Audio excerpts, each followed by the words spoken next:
Hey guys, this is Miguel from Nerdy Geek Talk, the source for all your nerdy geek needs, here with another episode of Steel City Bots. It is our post-Toy Fair episode. Last week we talked about all of the pre-Toy Fair reveals and leaks and rumors and listings and what we wanted or hoped to see this past weekend. And so now we have, and we can check in to see what was revealed. I can't really check in on what was predicted unless either one of my co-hosts tonight remembers, because I sure don't. So, without further ado, let's introduce them. So we have Jared, who observed and soaked in everything Toy Fair-wise from the comfort of his own home. Jared, how are you doing? Doing good. I'm tired from work, but doing good. How were you watching? How were you keeping up with all of the play-by-play from this weekend? Like, were you watching the Hasbro live stream? Were you paying attention to Twitter? What were you doing? I was doing a little bit of both. I was watching the live stream on Facebook Live and on Twitter at the same time. I had two different tabs open. Okay. And then joining me among the ranks of those who were on site in the various locations the Toy Fair was happening this past weekend, we have Aaron, who was able to get a retailer pass and be in the Javitts Center looking at everything non-Hasbro, because Hasbro, for whatever reason, has to be special and do things in the Time Center. Hello. Do you want to talk a bit about your experience now, or do you want to wait until we have your little segment? I can talk about it now if you want. It was interesting. It was a sensory overload. It was also my first time, and this is going to sound really stupid as someone who's like 21.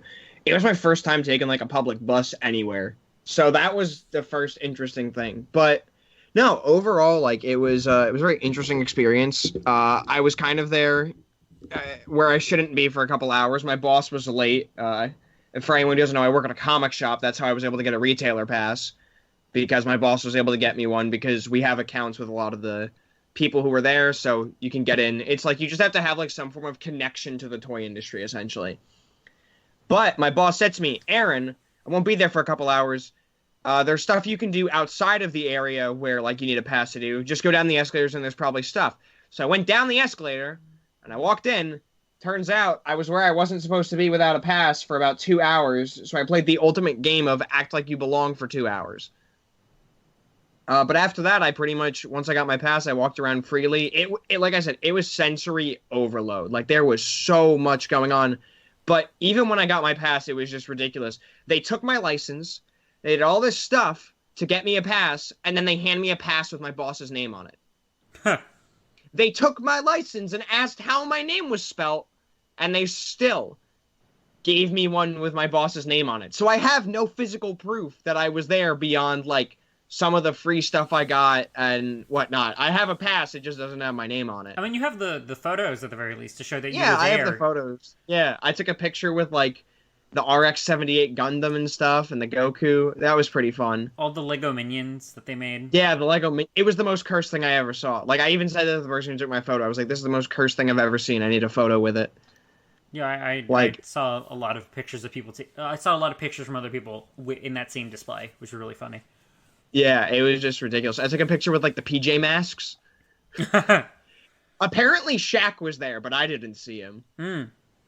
Which, that would have been cool if I could have walked out of Toy Fair going, man, I met Shaq. Like, but overall, it was a fun experience, and if I can go again, I would like to, because just talking to the different, like, retailers and the different companies, it's just very interesting. Like, there were these guys who were there doing press stuff for Pokemon, and they were getting a tour, and I just kind of tagged along, and it was just interesting to hear how they go through that and do it, like the different companies do their thing.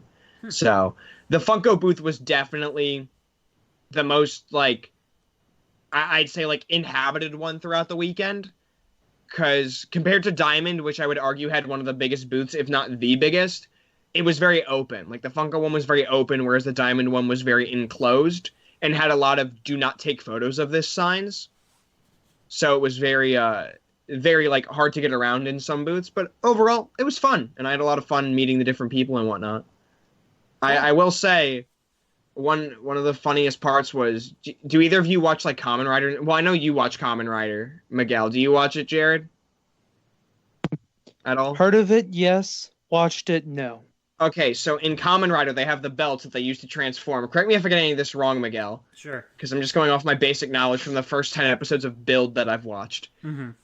So they have the belts, and Bandai had one of the belts on display, and they had like the little things you put into the belt to like make the combinations. And the belt could transform. So I walk over to look at it, and there's these like really well-groomed like Japanese businessmen there. One of them takes it, puts on the belt, and like he just goes like full on like into it. He grabs the things off the table, he slams them into the belt, he strikes a pose, he yells henshin, throws his hand across the belt, transforms it, and then strikes another Toku pose. And I was just dying. Like it was amazing. Which belt? Do you remember which one it was that they had? I think it's the newest one. Like the things looked like USBs that you were putting into it. Okay, because I know that they had two on site. They had the because. And this is going completely off topic, but Eric's not here to rein us in. Bluefin, who brings over a lot of the Bandai stuff, they recently, at least publicly, announced that they have a specific team dedicated to Kamen Rider. You could tell from being there too. There was so much Kamen Rider stuff on social media and everything as Team Rider, and they're working at the moment. They've been bringing over a lot of the belts. Two of the ones that they were showing. From what I know, at Toy Fair, they were showing off the DX. So basically, it's the mainline version of the Lost driver. So it's from Kamen Rider Double, where it's half of the main hero's driver. So you only need one USB to transform. And then the other one that they had on display, which is the more premium, like collector-oriented one, was the Kiva, the one from Kamen Rider Kiva, which was it has a bat, and then it has a separate accessory that's a wrist-mounted one for, like, the final form. So I wasn't sure which one. But it wasn't the Kiva one. No, yeah. I just looked up the Kiva one. It wasn't the Kiva one. Yeah, it was the Lost like... driver, so he was probably transforming either into Kamen Rider Eternal or Kamen Rider Skull. No, there was, like, 3 sets of, like, USB-looking things that you could put in the belt, and then you take one of them and put it on the side of the belt.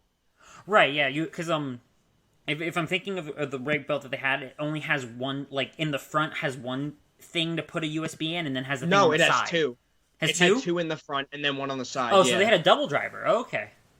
Yeah, and I, like, put them in, and the guy was like, you did it wrong. And I started freaking out, and he was like, I thought I, like, broke it, and I was going to have to pay for this thing. He was like, well, canonically, it's wrong. I was like, oh, thank God. Like, I thought I broke it. Like, I was so scared. They might have had them the high-end double driver then, because I know they have the, like, mainline one that they're releasing for, like, the It was nice quality. So that's probably the one that I have on pre-order.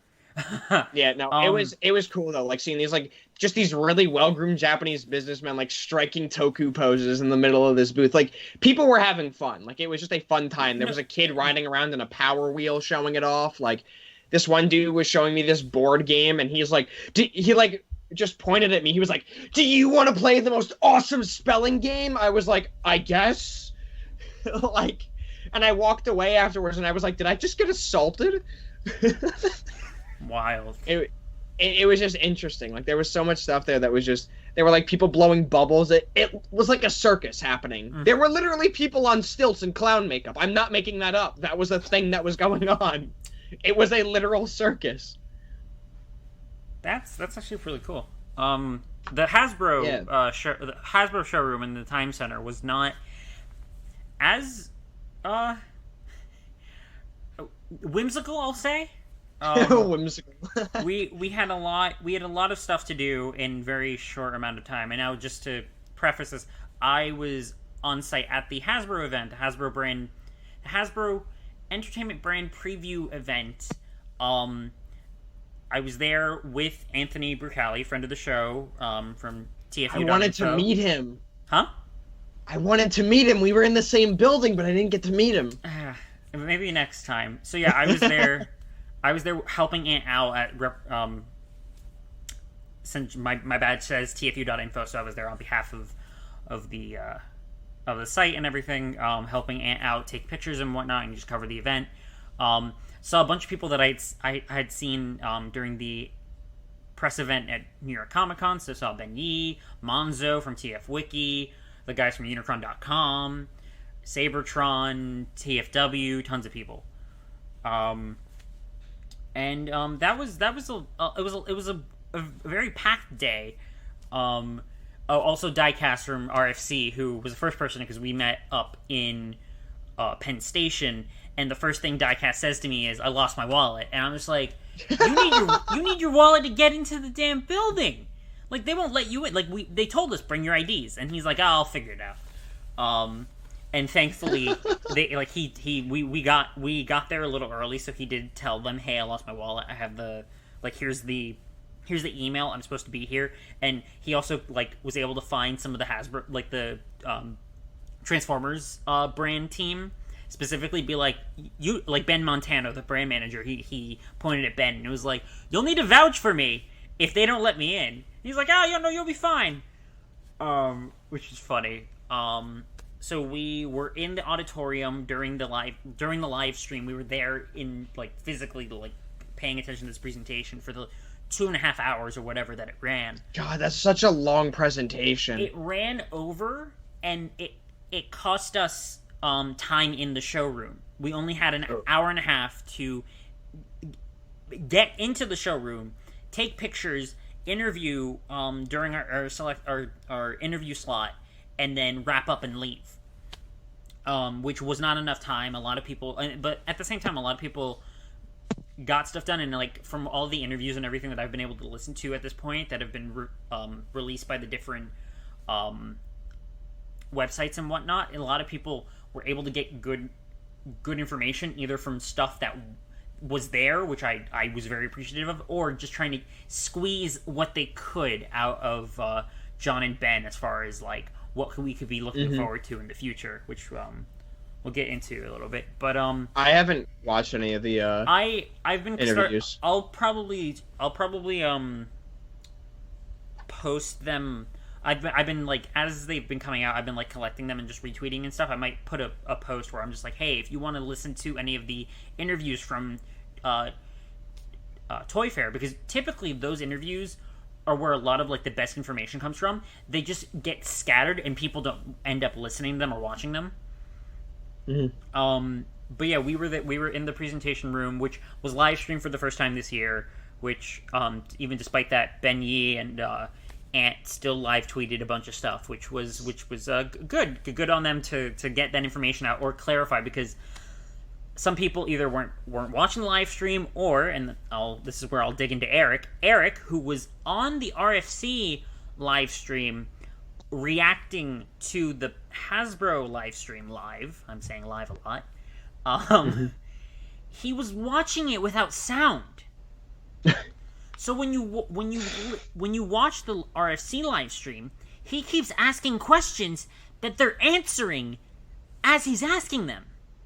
That must have gotten old so quick. I watched it after the fact on Sunday, and I kept yelling at my phone as if Eric was there listening to me, just being Eric, what are you talking about? Yeah, he's why are they showing General Grievous? And I'm they explained that they're starting a whole preamble about last year this is what we did, and then eventually he's they're just showing what they used to do, or at one point they show off when they showed the Storm that was in the black costume.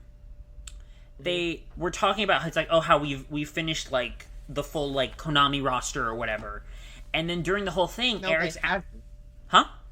I said even though they haven't. Well, or it's just a set, or the Pride of the X-Men group or whatever, for the X-Men, that's what they were talking about. We can have a discussion about this later, but that Cyclops hasn't come out, or it came out years ago. But well, yeah, but they were showing stuff at the very least that from what I understand, everything but the Storm has been released, and I just remember Eric being well, why are they showing that? Are they re-releasing it and then just going off? And it's no, they're talking about the fact that they already came out with everyone but Storm. So it was just Eric. If you end up listening to this, please, or next episode, please explain yourself. Why weren't you listening to? I get it, kind of. He was probably so he could listen to what everyone else was talking about, but it was just something where I was you could just get the volume lower, or make it so that's only in one headphone. Whatever. It's beside the point. in the end, it seemed like a lot of things either. Like, I haven't watched the live stream, so I don't know if there was lag or anything, because there seemed to be a lot of confusion around certain elements that, being there in person, seemed pretty straightforward. So, that's where this weekend I've been trying to offer clarification where I can, given the fact that I was there. And speaking of there, New York Toy Fair, Hasbro event, there were tons of reveals, a lot of which were leaked not only the Friday before, but Saturday leading up to when we were eating lunch. A bunch of us, like it was Diecast, Aunt, Monzo, and myself. We were sitting down to eat lunch, and I pull up my phone, and I'm just like, oh look, there's Studio Series Blitzwing that we haven't seen before, and is in the next building. But now we're spoiled. Also, I don't mean to interrupt, but before we get too far from it, I mentioned the Cyclops thing, and I immediately looked it up. The last Cyclops of that design that came out was part of a Toys R Us exclusive Dark Phoenix pack from, like, over 5 years ago. I know which pack you're talking about. I mean, at least in their minds, it's like, we made it, and everyone's just like, yeah, it was hard to get, and it's super expensive on the aftermarket, but yeah, sure, you made it.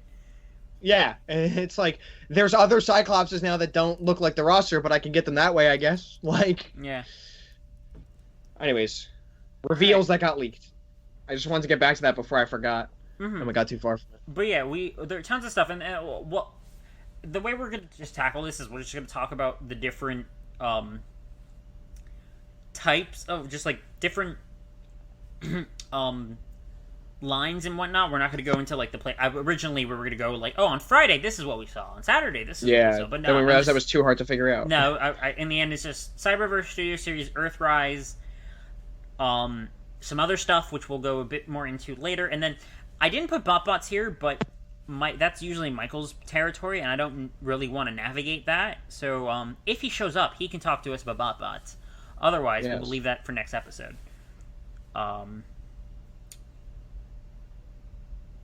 So what are we starting with?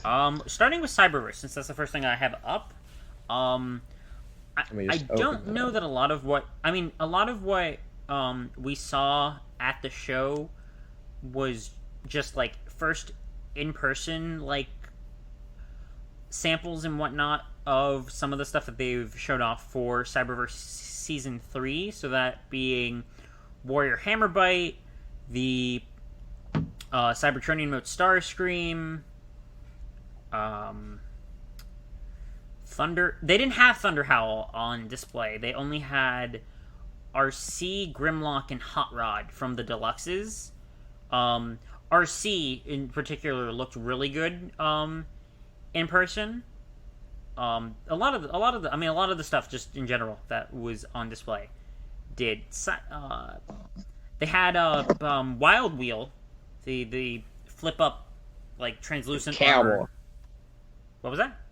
So the cowboy. Yeah. They had a really Cyberverse out of everything was relegated to a very tiny display. Like Cyberverse pretty much only got like one shelf. BotBots almost had a better presentation than Cyberverse did.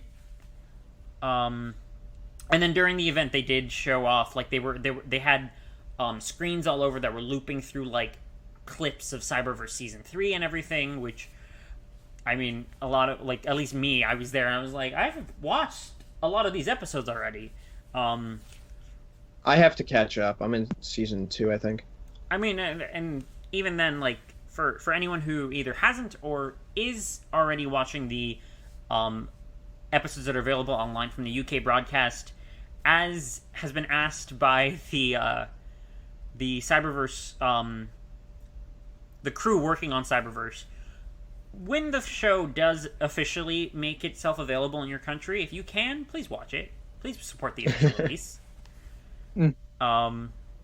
But yeah, anything standing out from any of the Cyberverse figures for either of you? I mean, I just wish Wild Wheel looked better, because I think he's one of the cooler concepts of the stuff revealed, personally. Hopefully like cowboy robot, but... Hopefully he gets at least a warrior toy. Yeah. I do find it interesting, though. He's packaged with his I think he comes packaged with the cowboy hat off. Like I think you have to put the cowboy hat on him, which I find interesting. I thought it was when we first saw like the stock photos, I thought it was just part of his head. No, it's actually like an accessory that you can take off, which is kind of cool actually. So yeah, there's a picture of him with the hat off. What were you gonna say, Jared? I don't know why, but whenever I first saw him, Wildfighter, I instantly got Cad Bane. I can see that. Influences off of him, and I hope that he's kind of like a Cad Bane type of character. Probably not since he's an Autobot, but his package has a Decepticon symbol though. What? He's gonna show up like, what in tarnation are these Decepticons doing here? That's weird. Wait, no, he is a Decepticon. I don't know why I thought No, was an he Autobot. he has an Autobot logo. No, his package has a Decepticon symbol, but he has an Autobot logo on his chest. I'm confused. Yeah. I'm trying The to picture that I have has a Decepticon symbol on his chest. What picture are you looking at? He's probably looking at. No, you're talking about the box. No, wait, he's right. The stock photos have a Decepticon symbol on his chest. Right, and the on-hand sample has an unless I'm colorblind. No, it has an Autobot symbol on his chest there, but all the stock photos have a Decepticon symbol. And then he's got a Decepticon box. Is he a mercenary? Maybe? Because that would fit kind of with the cowboy motif. An outlaw. Maybe. I'm just like, that's interesting. I haven't gotten that far into Cyberverse Season 3 to where he debuts to really know. Michael might, but Michael's not here right now. I also like the RC car design. I like that. RC probably from the show floor, both her and what we'll talk about later, the Generations, the Earthrise, RC both really knock it out of the park, and it's just such a shame that the Masterpiece is the Masterpiece. That was something that was interesting. From the RFC interview, Diecast mentions how like the Generations RC looks better than the Masterpiece, and John Warden starts like basically saying thank you, and then being like, oh, and that one only cost you $20, and then quickly Ben Montano jumps in to be like, well, not to like discredit the things that our friends at Takara Tomy do. I mean, it's different markets and trying to do different things. He's quick with the save, given the fact that like they can't disparage their partner and whatnot. Yeah. He very much like walks into the corporate speak, and it was just really interesting to listen to, and I was just like, oh, like, because it's one of those few like there's been plenty. Listening to a lot of the interviews and just being there in person, there's those moments where they go very much like, oh, I have to use my media training and then and make sure I don't say anything that hurts the company or whatever. And then there's other moments where you get them where they're really like just pretty much telling you about what they're doing and very like excited and like real with you. Yeah. I love those moments specifically because the entire team is very passionate about what they do, and it's very evident when when you're there and you get to talk to them. Yeah, one of the funniest moments with that was, I think it was last year at Toy Fair, when Diecast was going to ask a question and Warden immediately knew it was going to be about Unicron. Like, I think that might have been at Toy Fair, but Diecast was up to ask a question and he knew it was going to be about Unicron, and you could tell he knew, because I think he straight up said he knew what it was going to be about. Yeah, it was just funny. A lot of the people, everyone there, pretty much like at this point they know them and everything. So there's a bit of a rapport with the different people who come in for the different fan sites and podcasts and whatnot. Is there anything else either of you are really itching to talk about as far as the Cyberverse stuff, or can we move along? I can move along. Yeah, pretty much everything I feel has already been said. So, right. Yeah, like I can move along like it's 2007. There wasn't really anything revealed beyond like that was new from what the renders that we saw that we talked about last episode. So yeah, and truth be told, I don't know that any of us asked about anything and garnered any like new knowledge from the Hasbro people for the Cyberverse stuff. So yeah, we can move along to Studio Series, which didn't really suffer from those leaks from reveals from Thursday into like Friday. Pretty much up until the like right before the Hasbro event, because some of this stuff we had seen either from Winter Wonderfest, we had seen Scrapper and Overload, who were the final two members of Devastator. We had seen Skipjack in leg mode from the picture that Hasbro had revealed, being like, oh, here's like some like, oh, can't wait, like we'll show off Devastator at New York Toy Fair, and it's like, oh well, why does Devastator have a yellow leg? And then leaked, we had seen Soundwave, Topspin, and Sentinel Prime, and then fresh on the day of Toy Fair, we saw Blitzwing and Cybertronian Cliffjumper. Yeah, which is the one that has me the most excited. I don't really buy Studio Series, but I'm probably going to get that Cliffjumper. Oh, I already have it pre-ordered because it looks really good in my opinion. Right. I would say Soundwave is the worst looking figure of that lot, without a doubt. I will say that all of these figures looked really good in person. Mm-hmm. Except for Soundwave. I do want to say with Cliffjumper, in terms of looks, his vehicle mode is very reminiscent of War for Cybertron's Sideswipe. Yep. Ooh, I see it. 100%. Which, like, immediately, like, I was sitting at lunch the other day with some people after Toy Fair was done, and we were talking about stuff that was revealed, and I was looking at pictures of Cliffjumper, and I was like, that's just Sideswipe. Like, it looks like a combination of Sideswipe and Cliffjumper's vehicle modes from War for Cybertron, Fall of Cybertron. I can see it. Yeah. I'm just curious. I'm trying to see. I love how Cliffjumper's alt mode is like an all glossy type of plastic too, or glossy paint. From the looks of the pictures, at least. So Cliffjumper borrows at least some detailing and like parts from Jeep Bumblebee. Not entirely. Yeah, I noticed that. But like his arms and his crotch. Yeah. Like, it's like, I noticed that some of the parts are the same. And some of the base skeleton, which honestly, if they... It works, though. It works, yeah. And if they continue to, like, derive from that mold to get, like, the different... Like, even if... Like, I'm pretty sure they'll do a Cybertronian Bumblebee, and even if maybe they do either a Volkswagen B version 2, or the Camaro B from the end of the movie, using that base mold, I'd be fine.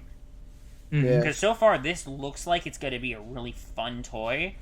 And part of me almost, like...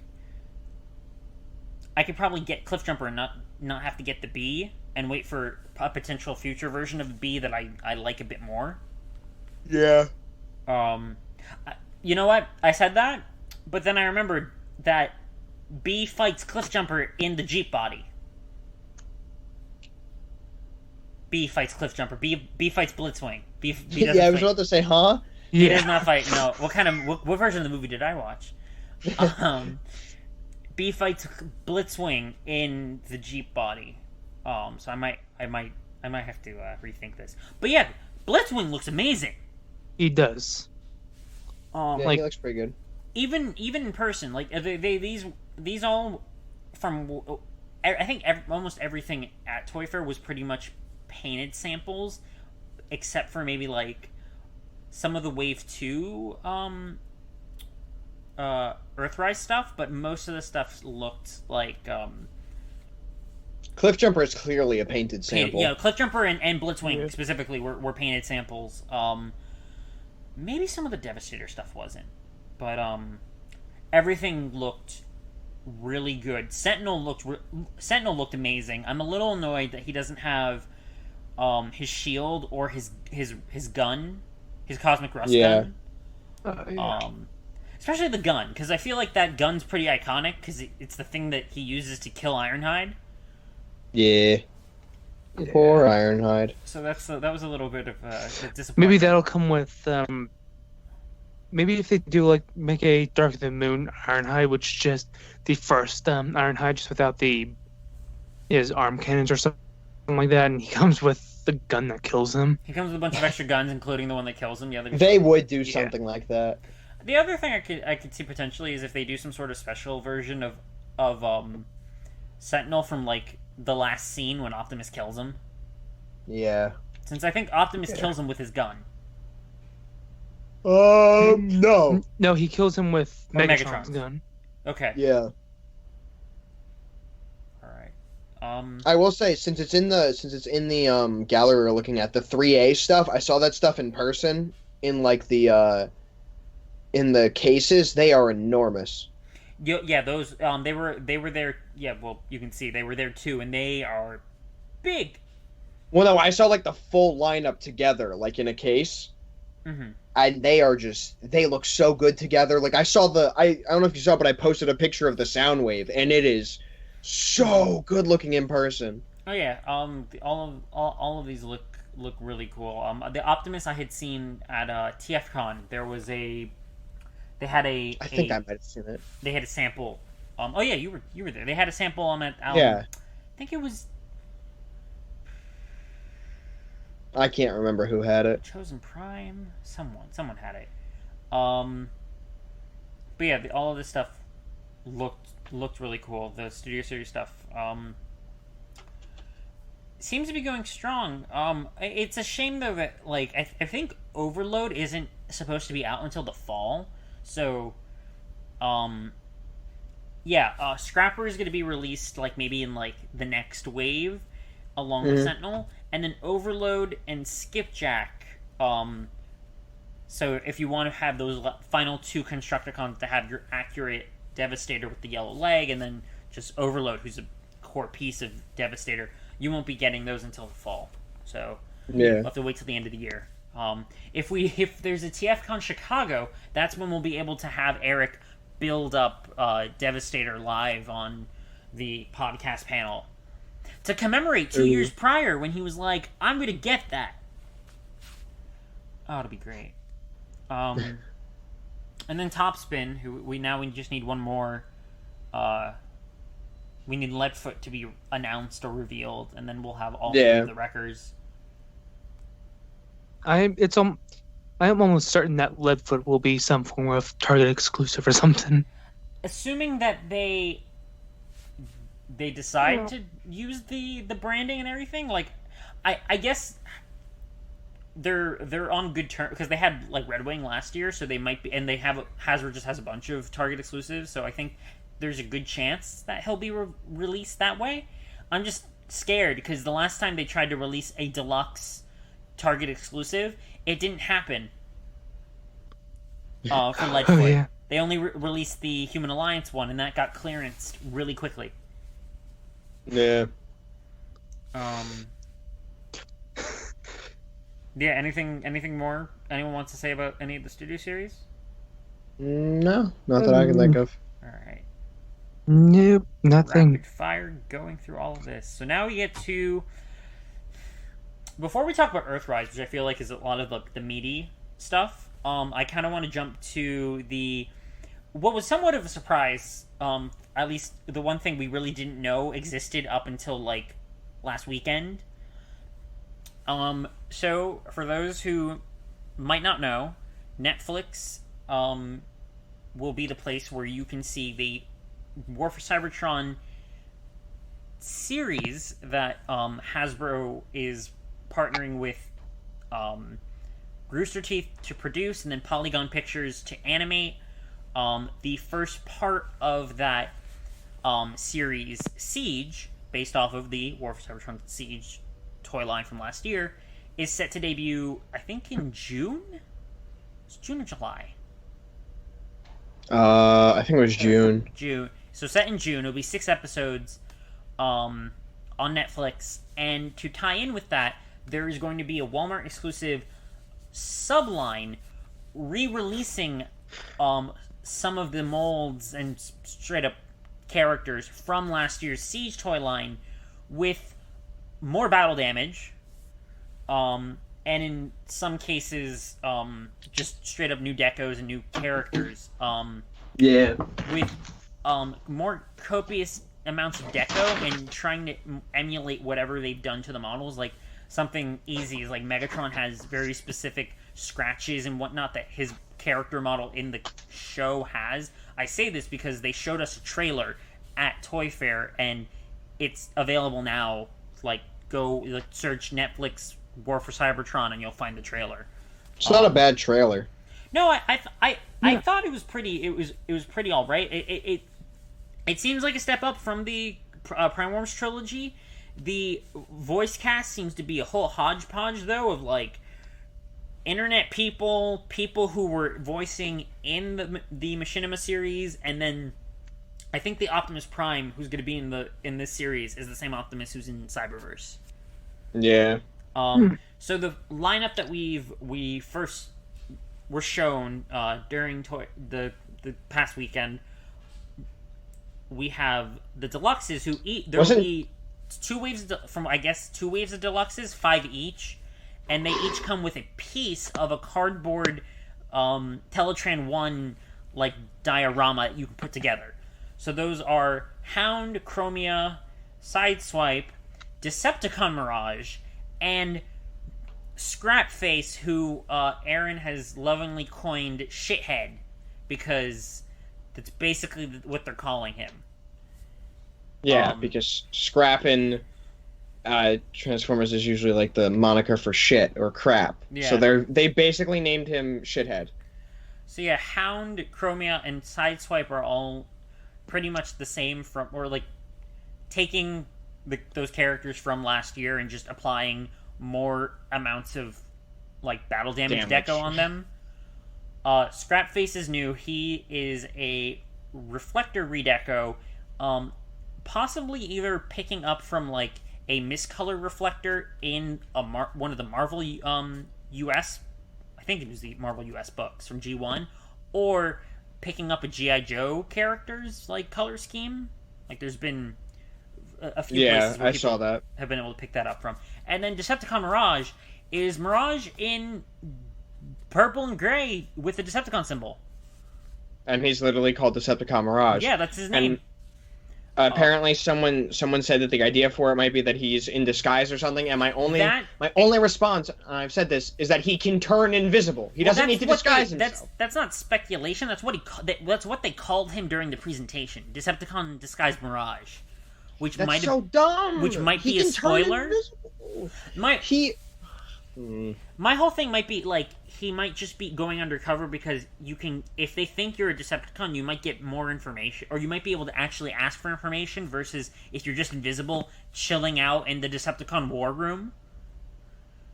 I guess, but you get what I mean. Like, his whole, like, that literally is his gimmick. That's his gimmick in More Than Meets the Eye parts 1 through 3. I get it. The other figures we have in the next size class up, we have two Voyager releases that are 3-packs. So you get 1 Voyager and 2 Battle Masters. So you have Megatron, who comes with Pinpointer, who, for those who might remember, is Crosshair's Target Master. So, and no, this isn't just a re-release of Trenchfoot. Trenchfoot was using the blowpipe mold. This is using the Fire Drive mold. So this is a new mold for pretty much the same character. And then, I don't know if they call him Lionizer in the product description, but it is Lionizer in G1 Action Master accurate colors. And then the other pack, which is a new character, Hot Link, who's the purple seeker from the Welcoming Committee in More Than Meets the Eye Part 1. So the 3 of them that have flamethrowers. And then Hot Link comes with 2 Target Master or Battle Masters. They're both the Caliber / blowpipe mold with flame accessories, specifically to be those flamethrowers from that first episode. Yeah. I like Hot Link a lot. I'm definitely getting him. Hot Link I have pre-ordered because like we some of us have been like on the podcast have been going back and forth if they were going to do the Welcoming Committee, who like would they do them in Tetrajet with the Tetrajet mold or with the new Earthrise mold, and it looks like at the very least they're doing one with the Cybertronian mode. Yeah, I think also just in terms of colors, Hot Link is probably the best looking of that mold. In terms of color variation, like with the orange highlights on the wings and whatnot. Yeah. Like he has a lot more varied colors to him and varied colored scheme than the others do. Yeah, no, it Hmm. looks really, really good. And then the last thing we have, which is, there's some information that has come out as far as like this item. We're going to really not talk too much about some of the stuff that's leaked. Just pretty much what is on the package and presented here. So we have a leader class item, which is called the, I think it's called the spoiler pack. It says spoiler inside, and doesn't really denote what character it is. Although if you look on the side, there's an Ultra Magnus portrait. So who knows? Ultra Magnus might be it. He's in the show. He was rocking a really cool cape. So read into that what you will. And it's priced at $60 and seems to have a variety of extra accessories and whatnot within it. There's Cybertronian text on the front. People have translated it. If you want to, you can dig that up and find out for yourself. But for respect to those who don't want to be spoiled for the series, we won't touch into it too much. Any of these that really stand out to either one of you? Shithead and Hot Link for sure. Okay. I do want to say I find it interesting the box design on the spoiler inside thing, because when they first showed this off, I didn't really like look at it, so I thought it was just a closed box that you would just kind of have to buy and hope for the best. But no, it looks like you can open up the top. Yeah, you can. At Toy Fair, this box was present. It was empty, but the top you can lift. Cool, because like, oh god, that I can't tell if that's going to be an issue for like people stealing the figures out of it and whatnot, or there's so many issues that could go wrong with that. I mean, I don't know if it's going to be taped or whatever, but I mean, also, yeah, the fact that it's a closed box, someone could easily like cut it off, rip something out of it, and just like dip. Yeah. Order online if you're really worried. Which all of these figures are available as of now for pre-order on Walmart's website. So if Indeed. this sounds interesting, go and grab it. Or wait, and it'll probably end up on clearance because that's what happened with the last batch of Walmart exclusives. Or if wait, they're clearance where you guys are? Well, they ended up online on clearance, and then you could price match. Gotcha. And I was gonna say, or if you were at the Hasbro event, yeah, one of these deluxes ended up in your grab bag because for whatever reason, the goodie bags that they gave had all stuff that was already released except for Transformers. It was all new. It was all the deluxes. Thank you, Hasbro, because I have one of those deluxes that I got, and then I have two more that I traded other stuff away for to get, because all of us Transformers guys were pretty ravenous, waiting in the front, being like, "You want to trade? You want to trade? You want to trade?" That's like how, I think it was you who mentioned this last year when you guys got the free wave. Everyone scrambled to get the boxes out of the garbage. Oh no, we scrambled to get the boxes out of the two big boxes that we had like thrown all the packaging into, and then people on the New York Comic Con floor kept asking me, "Where did I get Astro Train from?" Because I put everyone in Astro Train's box. Jared, are there any favorites that from this first lineup of the Netflix figures that you're interested in? Definitely Hot Link, because can't have too many Tetra Jets apparently. Mm-hmm. How many of them do you have, Jared? I have all of them. I do too. I feel like I don't have a choice. I feel like I have to buy him whether I like him or not at this point. So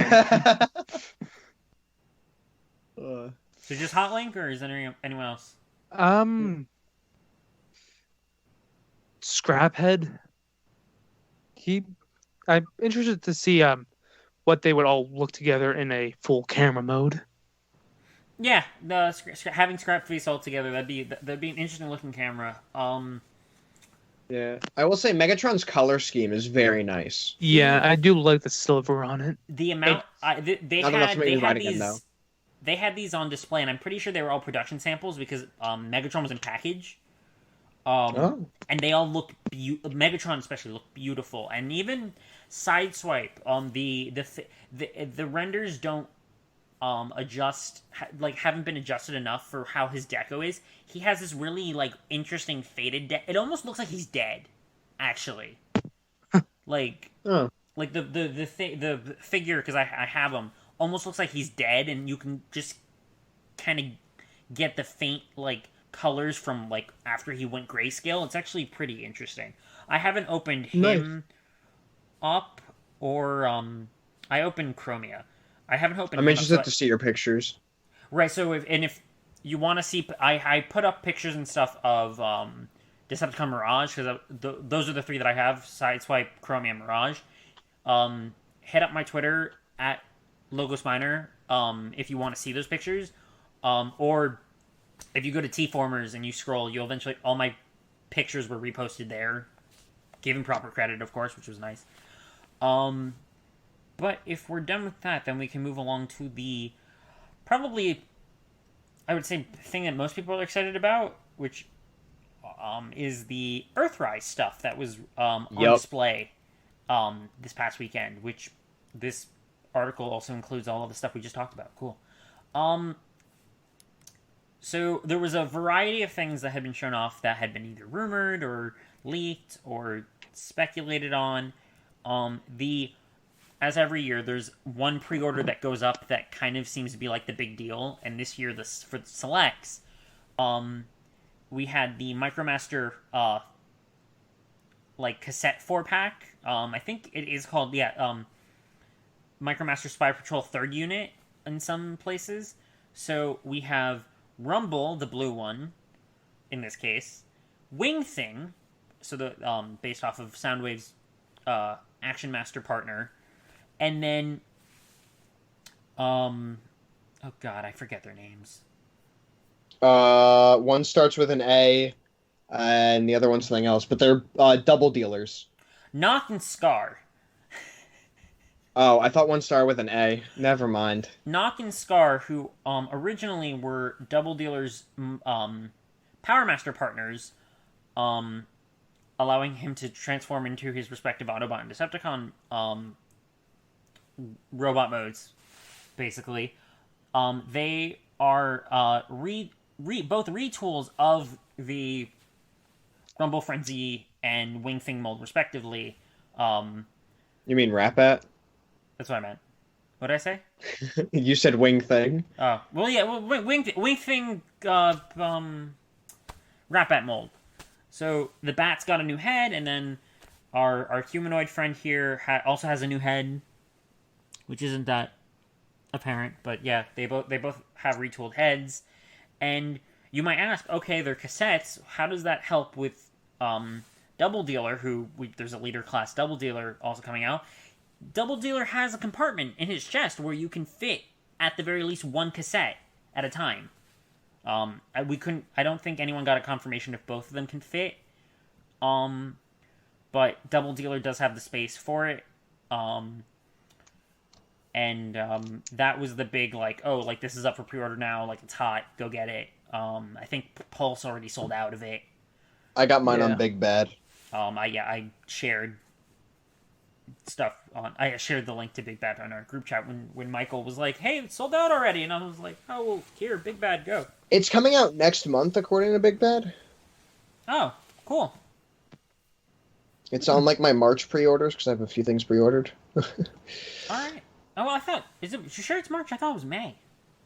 Maybe I misread it. Let me double check. I can open it up right now on my account, because I have Big Bad open. My account, view pre-orders, March 2020, estimated arrival. Huh. What do you know? So it's coming out before Double Dealer's even out. Well, now you'll just be ready. You'll be ready to give Double Dealer. Yeah, I'll be right. I mean, I mainly got it because I got Sound Blaster now. I don't know if I'm going to get Double Dealer, but... Alright. But yeah, Double Dealer, he's a chunky boy. He's a very chunky boy. So Double Dealer is a triple changer, robot, bird, missile truck, and then he's got a sort of half mode where you can set him up to be a like missile platform, and he's got an airlock ramp connector piece. Yeah. He is the one of the two things revealed or like officially announced this weekend who is a mercenary. So he is a mercenary character, and in his robot mode, the Autobot symbol, like in the renders at the very least, the Autobot symbols on his shoulders, you can flip them, and there's Decepticon symbols. So you can. Yeah, it looks like you have to flip them up though. Yeah, they flip up and then rest on top of his shoulders. So they're on hinges and they rest. And there's video and stuff online showing that feature, and it's pretty it's not like the stuff's just up. Gotcha. So it looks pretty good. So I don't know if there's a similar thing for his bird mode, because traditionally his Autobot mode is his robot mode, and then his bird mode is his Decepticon one. Mm-hmm. So I don't know if they'll have a similar like faction swapping gimmick just to compensate for the fact that they gave it to the Autobot one. Well, looking at it, it looks like I'm trying to figure this out because I think the shoulders become his legs in bird mode because of the two pegs that are there on like his thighs in the bird mode, which is where the missile and the shoulder cannon would be in robot mode. But you can't see the logos anywhere there, so I don't know. I have no clue. It looks like they might be. It looks like they might be on the top of the thigh. Well, my thing is, I don't know if he might just have like another set of a logo that can like flip around. That's true. He's a very squat and chunky boy. He is wide. I didn't get a good look at him on the show floor. I only got a good look at the bird mode, which looked nice. I know there's been some people saying that like he kind of looks like he could be a God Bomber, which I'm just like, what Power Master Prime is he going with? If they retool him into God Bomber? What was that? I've seen people say Deathsaurus. I mean, at this point, people could say anything, and you could be like, yeah. I believe it. Hasbro has like does like crazy black magic, retooling characters into other characters. Yeah. The other character labeled as a mercenary that we saw was Voyager Snapdragon, another triple changer who goes from Jet to Kaiju, as what they called him during the presentation. Really? That's kind of dope. They called it a Kaiju mode. I think the official solicits called him something else, but during the presentation they called him Kaiju, and robot and back. He hit detail-wise and everything, he looks very much like he's supposed to go hand-in-hand with Apeface, and he does a similar thing with Apeface where part of the beast head already exists, and you plug in the headmaster to finish it. Wait, so I need to get the headmaster for Snapdragon? No, what I'm saying is like he comes with it? He comes with it. Basically, like okay, I was about to say like, excuse me. Basically, like when you transform into like the like. Oh, dragon I see. Now mode, I'm seeing the picture. The dragon mode, like the top half of the head just flips out from somewhere, and then you. Gotcha. I think what you do is you make the Titan Master like as if it's sitting, and then you plug his head into the roof of the mouth, and it finishes the dragon head. Yep, I gotcha. I want to get Apeface. I should. Good luck. I don't know how easy he is since he was. He's coming back in on Big Bad. Oh, he is. Okay, then I would say they have him up for pre-order for this month. All right, then I would say if you're interested in Apeface and you haven't gotten him, and this goes to listeners as well, like do so immediately because like. Snapdragon looks really good, and if you want to complete the pair of the horror cons, which is the thing that they messed up, because I forget what they called them monster bots or they were like is Snapdragon a monster bot or a monster con because he's a mercenary, so he'd go either or, and it's like they were called the horror cons in G1. It's like no. Well, working for the company doesn't mean you know everything. But yeah, Snapdragon I think looks really good. Jared, do you Any thoughts on Snapdragon or any of the other ones here, just so we could jump ahead? If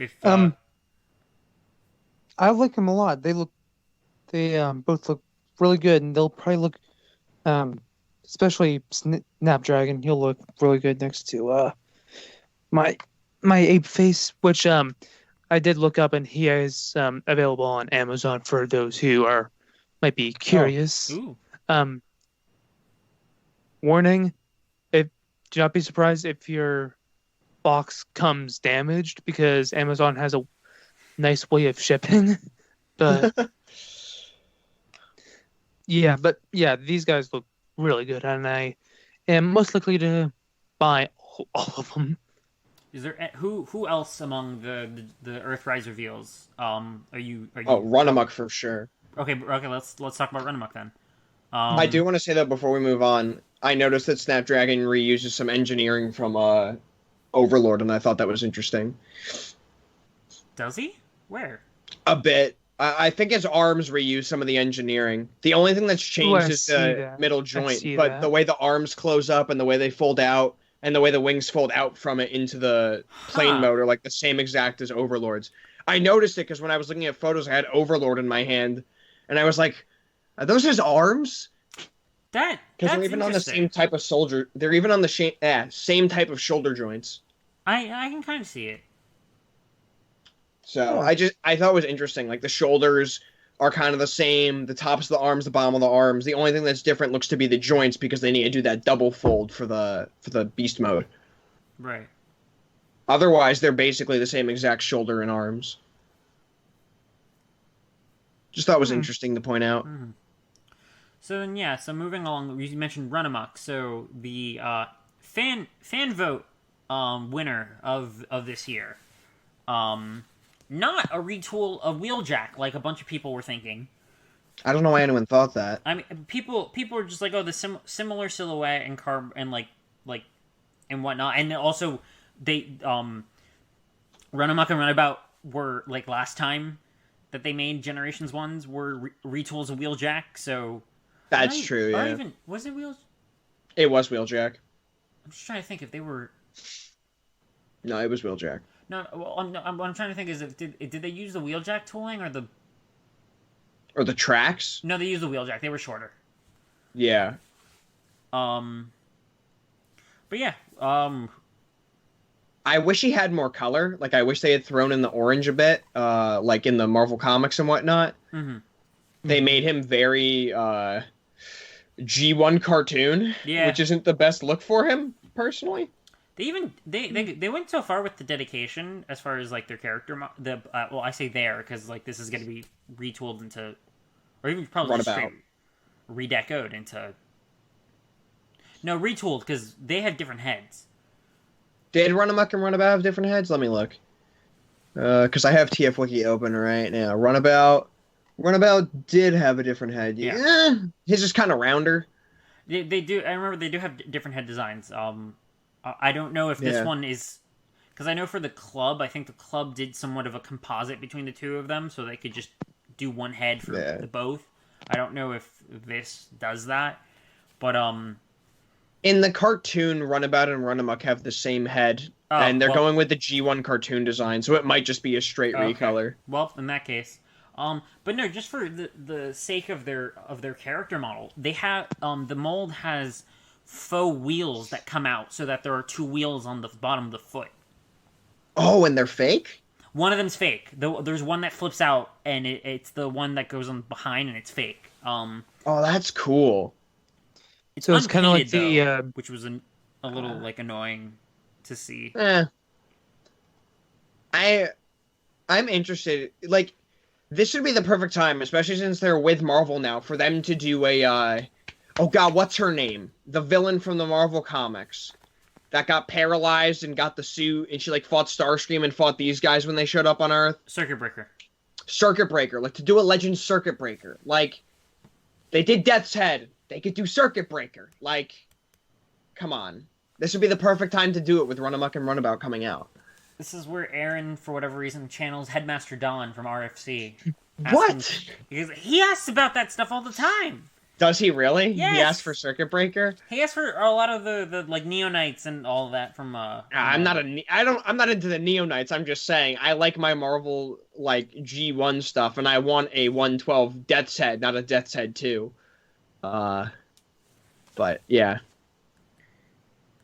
So I think it'll look. I personally think this mold might look better in the Runabout colors. Just due to the lack of like orange they put in the Runamuck, I think a full black color might look better if they're going for that lack of secondary colors. You know what I mean? Mm-hmm.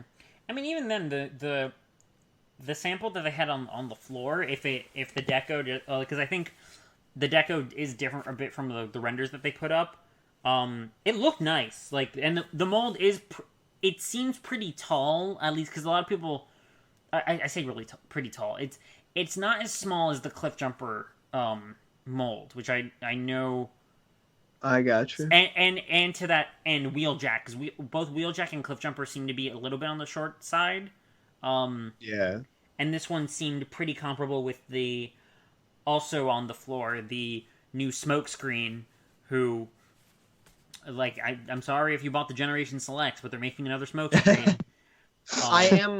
I am looking at Runamuck before we move on, and yeah, definitely in hand he looks a lot better than the render because the negative space fills up with darkness. See, I was trying to see if that's just darkness or if they painted his torso black. I can't tell. I know. Actually, I think it might be shadow, but I'm looking at the lighting. The lighting in that area was really poor, and I didn't have a headlamp or anything, which some people did, and I was like, I need to remember that for next time. Really? Yeah, no, there was one dude who was walking around with a headlamp. That's interesting. No, because if you look on Runamuck's render, there's some black in the back of his body, which I think is the wheels folded in, and you can see those on the back there, but I think there's just more black to it than there is in the render, but I don't think the torso is fully black. I think that might just be the shadows. Okay. Or just like the angle of the picture, but he looks good. Yeah. He definitely looks better there than in the render. Right. And then Smokescreen he looks good. Smokescreen looks like a mini masterpiece. Yeah, he does. That was one of my first thoughts. It honestly, and a lot of these look like they took the masterpiece toys and they're like, okay, what do we cut out for budget? Yeah, exactly. Like his head sculpt is straight up the earlier masterpiece, not the more recent one, which is interesting. But I realize now that I don't know if anyone asked if the part of his leg could flip down is supposed to be a panel to like fill in some of the void, as John Warden described gaps, trying to reduce voids is what he said. I gotcha. But no, Smokescreen looks great. He has different colors there than his render. The colors are going a bit wonky because even like with the samples they had, his shoulder cannons in some cases. Yeah, that's what I'm talking about. The shoulder cannons specifically. In some cases they were blue. In some cases they were gunmetal. I don't know what they're actually supposed to be. Yeah. So thought that was interesting. And then they had RC, who looked better in person.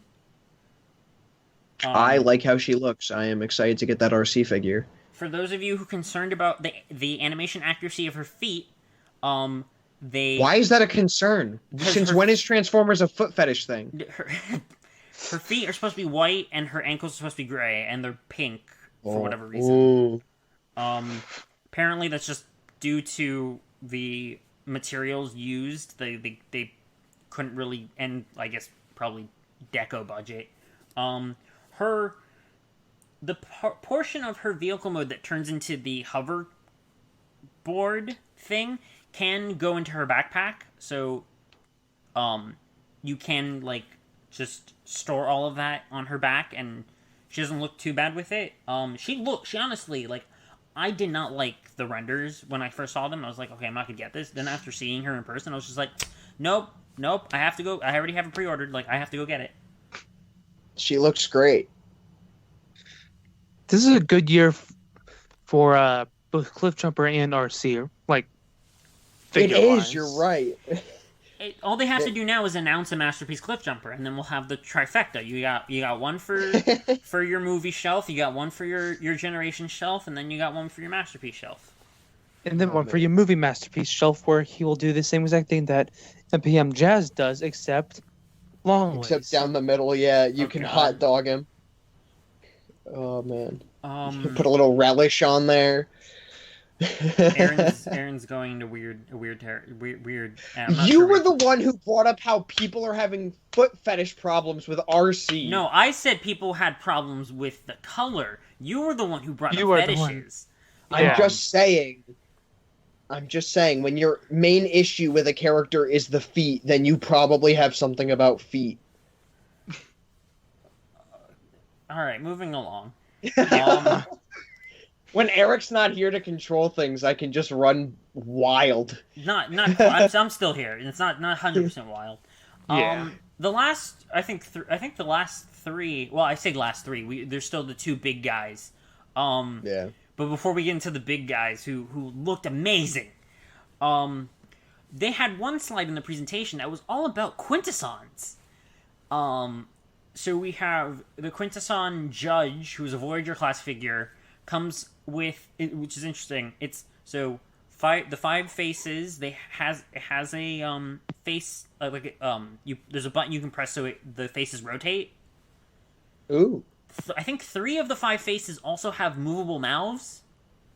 Huh. Interesting. Are those tentacles posable? I don't think the tentacles are posable. The blast they are? Yes. The blast effect has a little like plunger mechanism, so you can dislodge the Fabergé egg, as John Warden described it. And you can plug it back in so it's secure. Nice. And then it has it's hovering over a chair, and the chair can fold out into a ramp for the modulator system, because the alternate mode for the Quintesson is a Micromaster jail. Yeah, I thought that was kind of cool. And on display, they had a Micromaster stuck inside of it. It was really cool. I'm gonna put Rung in it. All right. Oh, that'd be cool. And then to go with your Quintesson, naturally you need a someone to protect him. They have made Deluxe Alicon. Comes with a spear and a sword. The sword is stored inside of the tail. It's the tip of the tail.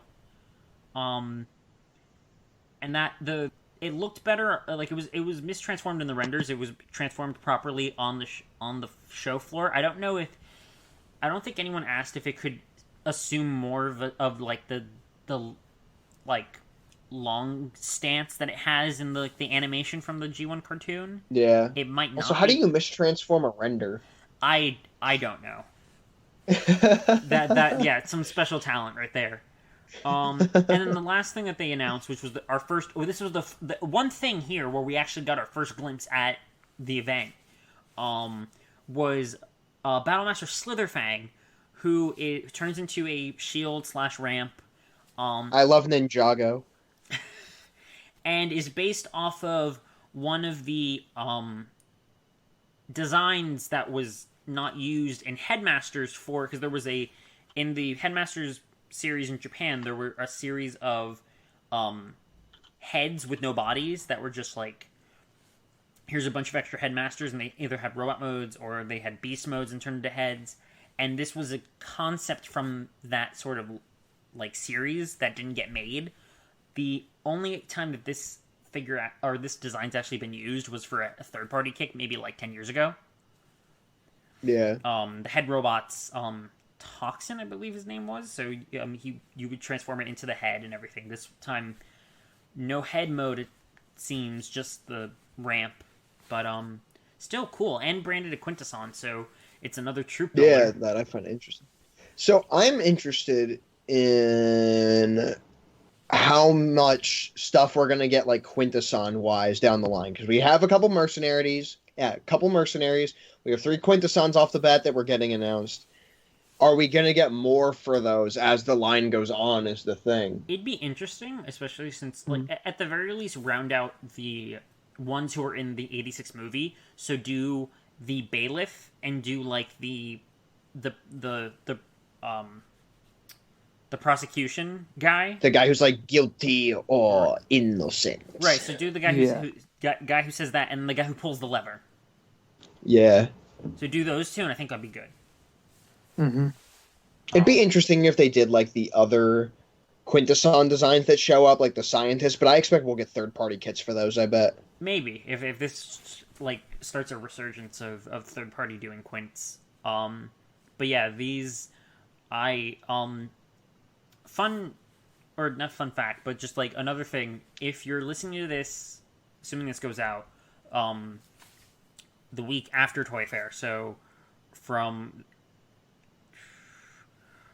February 23rd up through the 29th, Target is having a buy one get one 50% off sale on Transformers. In addition, all of the Voyagers at Target are $10 off, and your mileage may vary on this, but for most of what I've seen, those offers stack. So stacking those offers, you essentially get Voyagers buy one get one free. And all of these those sales applied to all of the pre-orders, including the pre-orders that Target put up of everything revealed at Toy Fair. Now, not everything is up.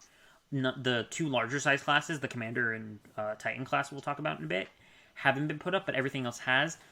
They seem to be going in and out of stock, though, so if we put this out in a timely fashion and you listen to this and are like, ooh, I want to be in on that, just check on Target's website every now and again, do those orders, because honestly, that's where I pre-ordered most of my stuff, because I wanted to take advantage of the sale, and I may have ordered a bit too many Alicons and Quintessons. Not Slitherfang, because for whatever reason, most places don't put up Battle Masters and Micromasters for pre-order, which is annoying. Did they charge you immediately, or? I'm not sure. I was using PayPal, so I don't know if using my PayPal is somehow mitigating any of the... Well, like, the authorization charge. They don't, I think, actually formally charge you until the thing ships, but authorization charges, I'm not sure if PayPal is, like, doing something weird with them, because nothing's shown up on my bank account. You'll see in, like, a day or two if it does. I usually see, like, preliminary stuff, and I haven't yet, so who knows. I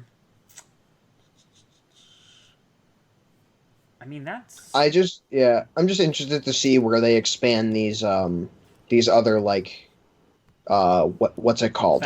Factions too. Yeah. Because, like, we could get a lockdown for the mercenaries later on.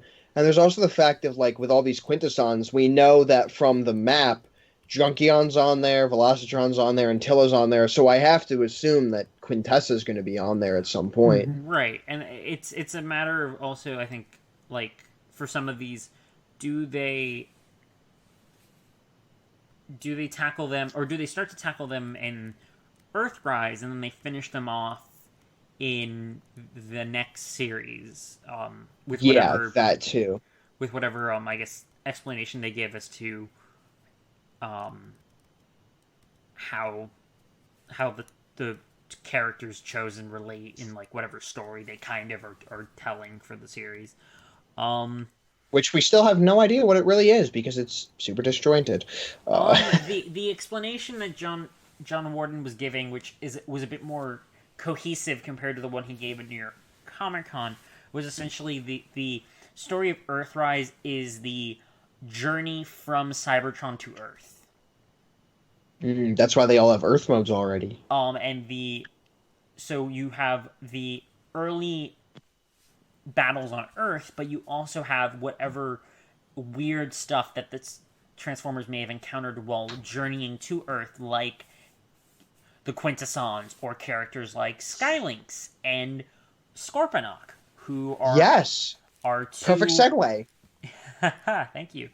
Are the two large... Well, actually, are the two large characters... I kind of glossed over one character, or... Actually, a couple. Airwave, Megatron, and... Fast Track. Basically, Airwave, another modulator, Megatron, shared engineering / retool of the Siege Megatron with the worst face. Fast Track is Scorponok's little, like, buggy partner who can turn into a spear. They didn't have the spear mode on hand, and they didn't seem to want to transform one of them into the spear mode. And then the two large characters, Skylynx and Scorponok, who both look amazing. I don't know if I'm gonna get Scorponok because I don't know if I really have the room for a Titan, but yeah. So he's got articulated his claws are articulated. He's got articulated scorpion legs. He looks so good. Officially the larger headmaster is called Lord Zarek, and the smaller one does not have a name. But when John Warden would explain, if you were going to name them, the tiny one would be Lord Zarek, and then the larger one would be Mega Zarek. So that's what he kept saying. So it was really confusing. Like, then what wasn't that on the box? Yeah. There is one deluxe we forgot to mention, but I'll mention it after we get through these. Unless you did mention him and I just completely forgot. Airwave? Yeah, did you mention Airwave? I just said that he's a modulator. You did. Wow. I just completely had a moment.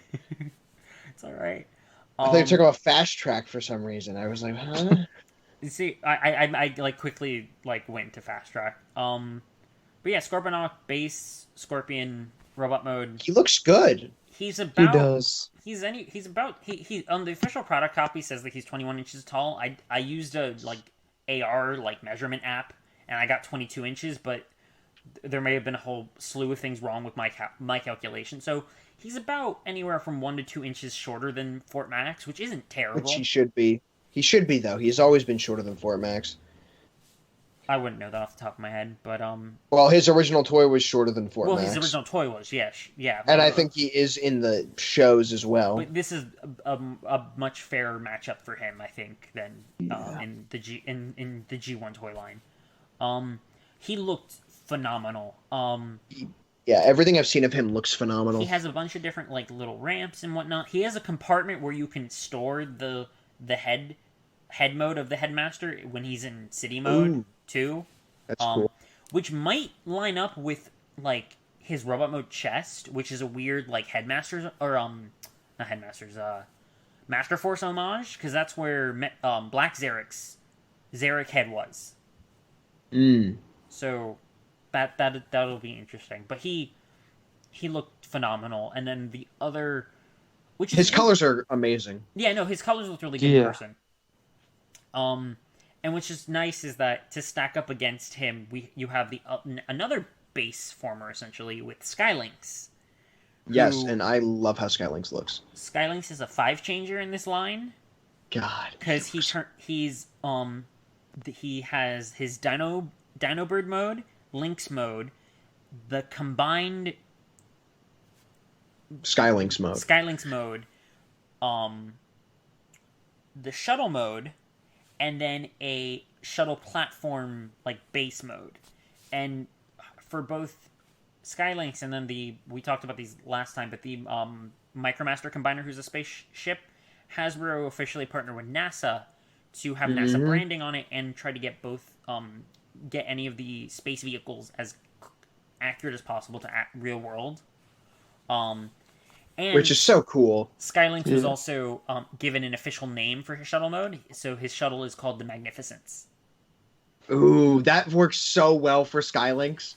If there were any part of the presentation that the Transformers portion of the presentation you need to listen to John Warden talk about Skylynx, because he just keeps talking about how Skylynx is brilliant and how he plays it up. He played it up so much. He's like, we just because it's such a grand character, we couldn't just give him 4 modes. We had to give him a 5th mode.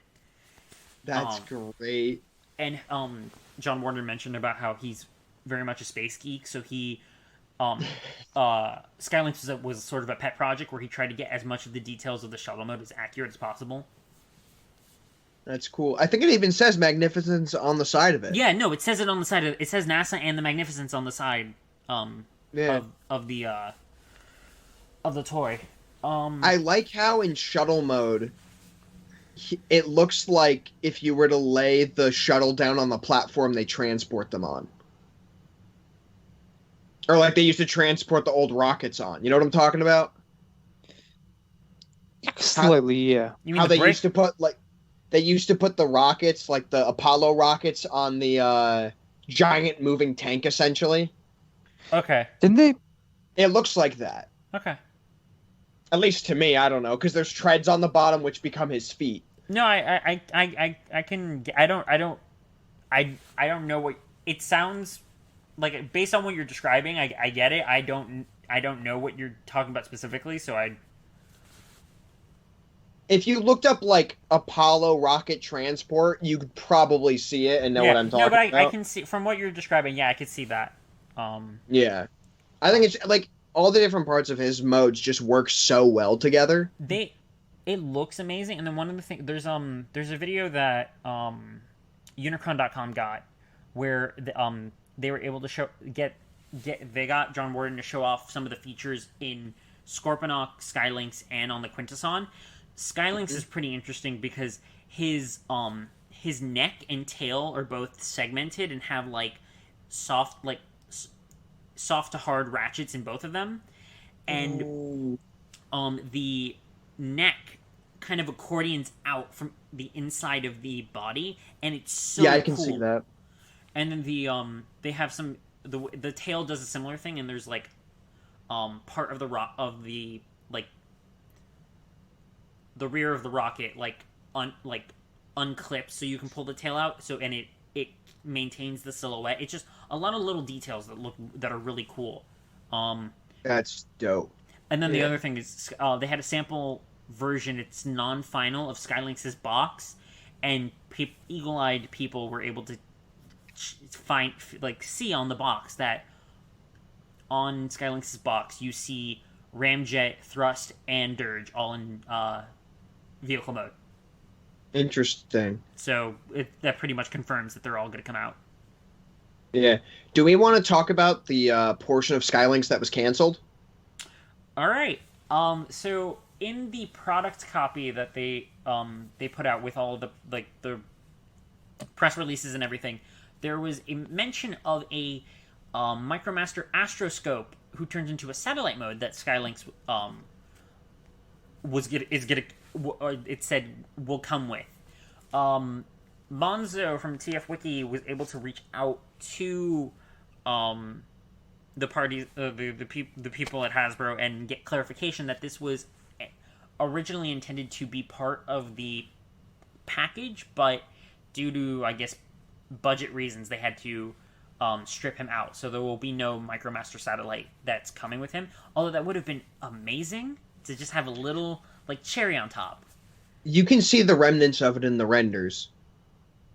Can you? So if you look at the base mode, there is a hole in the middle there where it opens up, and that's usually where a satellite would come out of and connect to in a shuttle. Oh, okay, so they probably in that area. Okay. It probably would have connected right in there. Probably would have had like a little arm maybe, or just like a connector piece to sit on top of there. Because it looks like it opens up in vehicle mode as well. So I am assuming what you would be able to do for playability purposes is plug him into there, and he would kind of rest there, or would have something that would let him extend from it. And then for this, the Astroscope would have been an homage to the Armada Minicon, who was part of the Requiem Blaster, which part of me hopes that maybe later down the line they can do a Micromaster pack that, with Astroscope and either one or ideally two other Micromasters that homage that team and maybe combine into the Requiem Saber, Blaster. which one? The Requiem Blaster, right? Yeah. Yeah. Well, and I was talking about this. I don't know if it was with you. I was talking with someone about this, but with the map, with Transformers Exodus, like Junkion was the center of the book, and Junkion's the center of the map. And the main reason it was so big is because the Requiem Blaster was there. If they bring that over into the story, maybe they will. Who knows? That could be why Junkion's the middle, and that's why everything's converging there. We could maybe see that. Who knows? Maybe. It's just hopes and dreams. Like if that Armada Optimus will ever come out, if they can figure out what class to put it in. Yeah. Is that everything for Earthrise? That's pretty much everything. I mean, it's most of the notable stuff and everything. Like there's like some of Micromasters and stuff, but some of this we also talked about like last time. So Yeah. This is most of the stuff that was out and everything. Such a whirl. Like I was there, I was taking pictures and everything. It was such a whirlwind. We didn't have enough time, and then Yeah. But seeing this stuff in person is just everything looks so good, and I need all of it. I didn't get Jetfire, but I'm definitely getting Skylinks. Skylinks just already looks like, and I love. He's Jetfire. gonna go so fast. I love Jetfire. Skylinks already looks way better than Jetfire. Oh, for sure. But he's gonna go so fast. It'll be a miracle if you can find him. That's why I pre-ordered him. I'm gonna have to. And then, I mean, last thing we had up on the show notes was Aaron's adventure in the Javitts Center, given the fact that he was present for New York Toy Fair as a retailer. Yeah. You spoke a bit about it before, but I know there were a few, or at least one very specific Transformers related thing that you did manage to take pictures of and whatnot. Yeah. So basically, at most booths for a lot of the major retailers like Good Smile, Bandai, just like a bunch of the bigger ones, they had catalogs of stuff that was coming out or is to be released. I grabbed one for like Storm Collectibles, but Bandai had like 6 different ones. They had one for like each line essentially, or like each company that was there. So Flame Toys had theirs for their model kits and figures. I grabbed that one. I was scrolling. I was just flipping through it when I got home, and I realized I haven't seen these anywhere. So I took pictures of what was in the books, and I posted it, and people ran with it. I started getting notifications in like Japanese and stuff. I was like, okay. So, yeah. So we got a look at The Fallen, which is coming out in December 2020. Had we seen that before? Had we even heard of that? Yeah. So the did you say that these were from Flame Toys? Yeah, these are the Flame Toys models. Okay. Yeah, I just missed that. So yeah. Why is it? I'm trying to click. Oh, there we go. I'm trying to click on. He comes with flame effects though, which look amazing.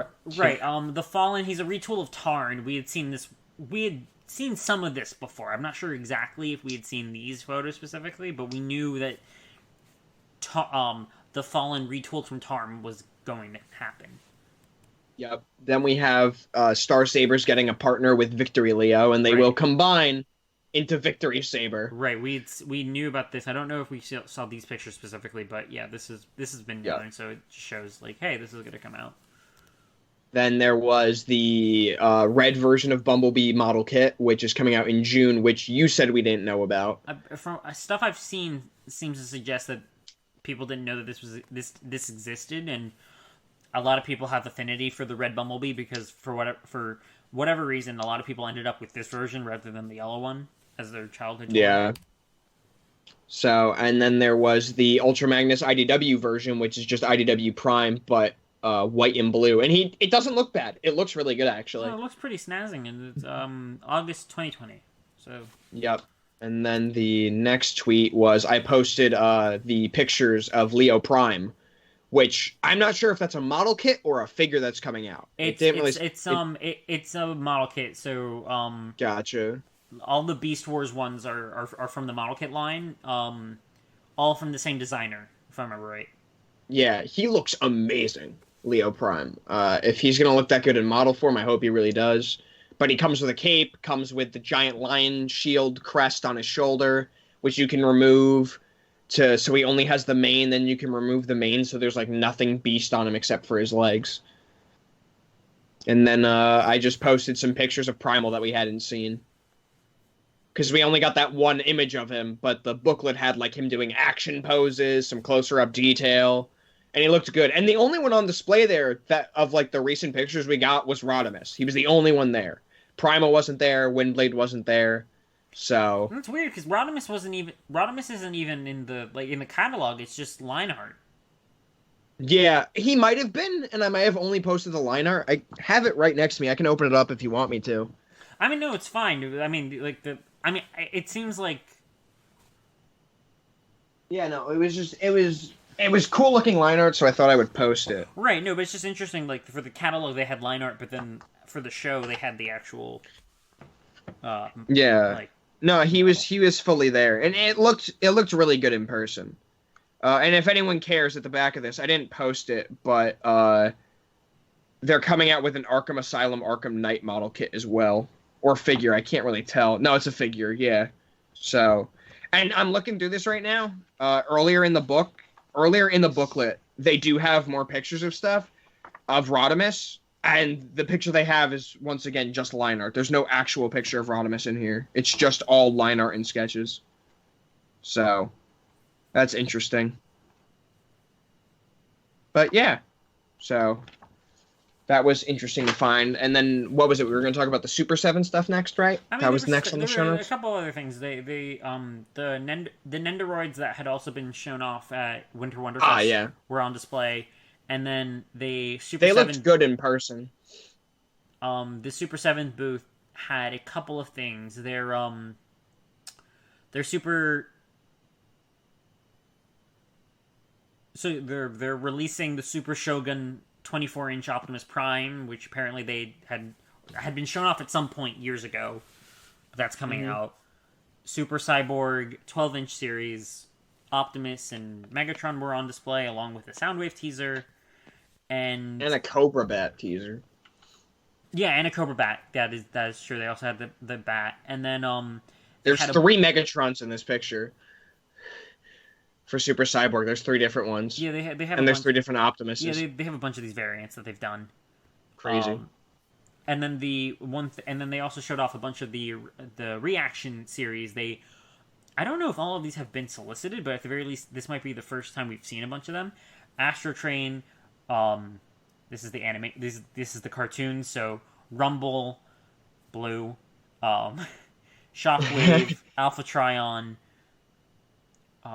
They 2 Rumbles. Perceptor, Blaster, Dirge, Blitzwing, Devastator, who's the same price as the rest of them, which is kind of cool. There's an Insecticon in the back there from this picture, but I can't tell which one it is. I'm just looking through the pictures right now to see if I can't tell what Insecticon that is, but there's an Insecticon at the back. I think it might be Shrapnel, whichever name they use now.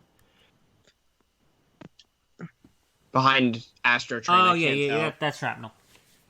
So, yeah, there's the arc going between his 2 antenna, yeah. So, I'm, seeing these, I'm more interested in this line now. If 5-point articulation isn't really my thing, but these just kind of look like they would look good on my shelf or my desk. They're a nice, especially if you're someone who it'd be nice if they had more articulation, because this is pretty much this is just a nice action figure line of a bunch of of the Generation 1 character models.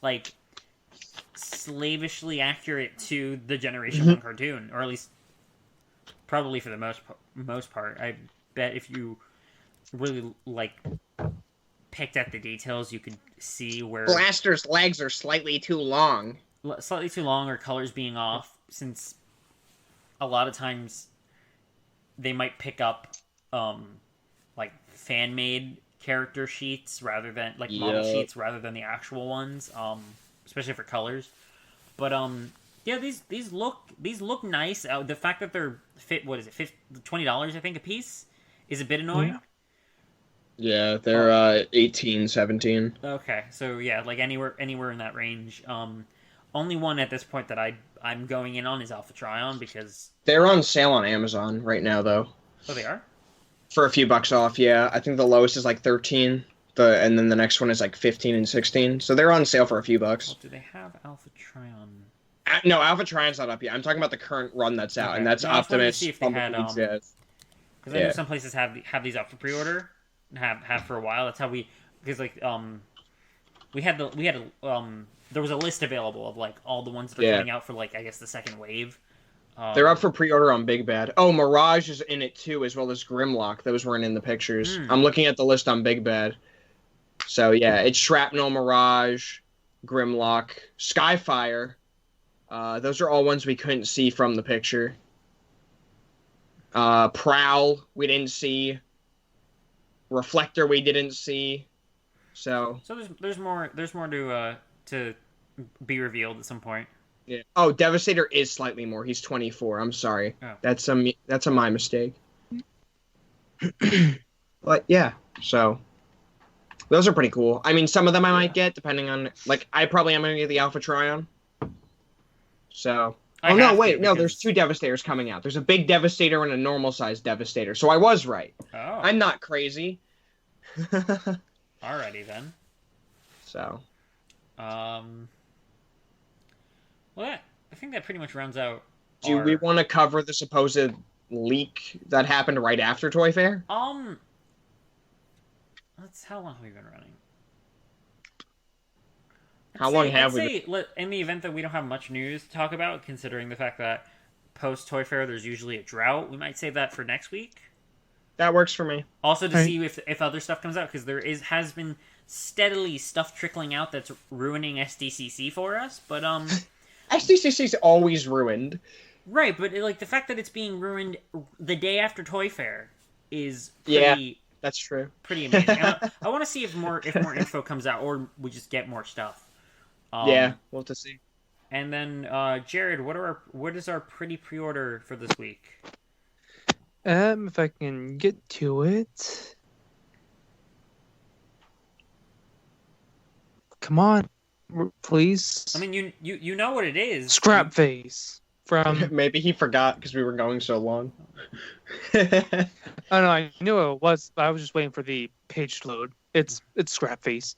It's the new Scrap Face from the Netflix series. Right. All of the figures are on pre-order for Walmart, as you've already heard. Yep, $19.87 is the price. Because Walmart has weird prices for all of their generation stuff. But yeah, Scrap Face, you can get him and all of the other ones, and add them to your cart, and then wait, and then they will be delayed, and they'll show up in your Walmart stores before they show up through your online order, because that's what happened with all the cell shaded guys. I don't mean to add on a random thing here, but I just saw this pop on my feed. Apparently, the Dark of the Moon game servers were still going, and they just got shut down now. Yes, after that happened today. A decade. All right then. There's your history lesson for today. There is your history lesson. Yeah. Today, the Dark of the Moon got shut down. 2/25/2020. The Dark of the Moon servers went offline after being up for 9 years. It's a while, honestly, for that game. Yeah.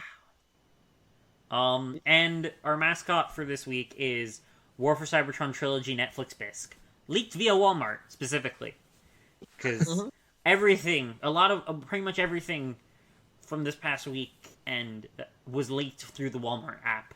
Gotta love Wally World. Because I guess someone didn't want to make those links make those listings searchable over the weekend. So they're just like, oh, I'm gonna make them all live now on Friday and go home. Yeah. But yeah, that pretty much sums it up for this week. We'll hopefully be back next week with another new episode. Hopefully we'll have more people. Fortunately, schedules are still a bit in flux, but we were able to get 3 today. That's usually the bare minimum that we need. So yeah.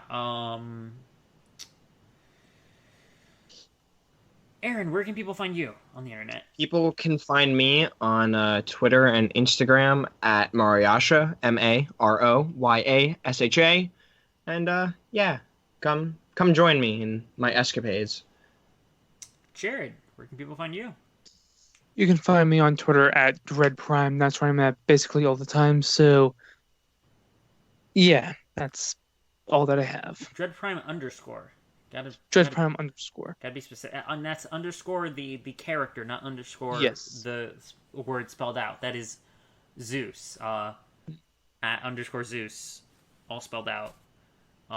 You can find Michael at SoundJack426 on YouTube, Instagram, and Twitter. You can find Eric at Eric Crowbar on Twitter. And then you can find me at Logos Minor on Twitter, where most recently I have a bunch of pictures, and either tweets or pictures related to stuff that was seen at Toy Fair.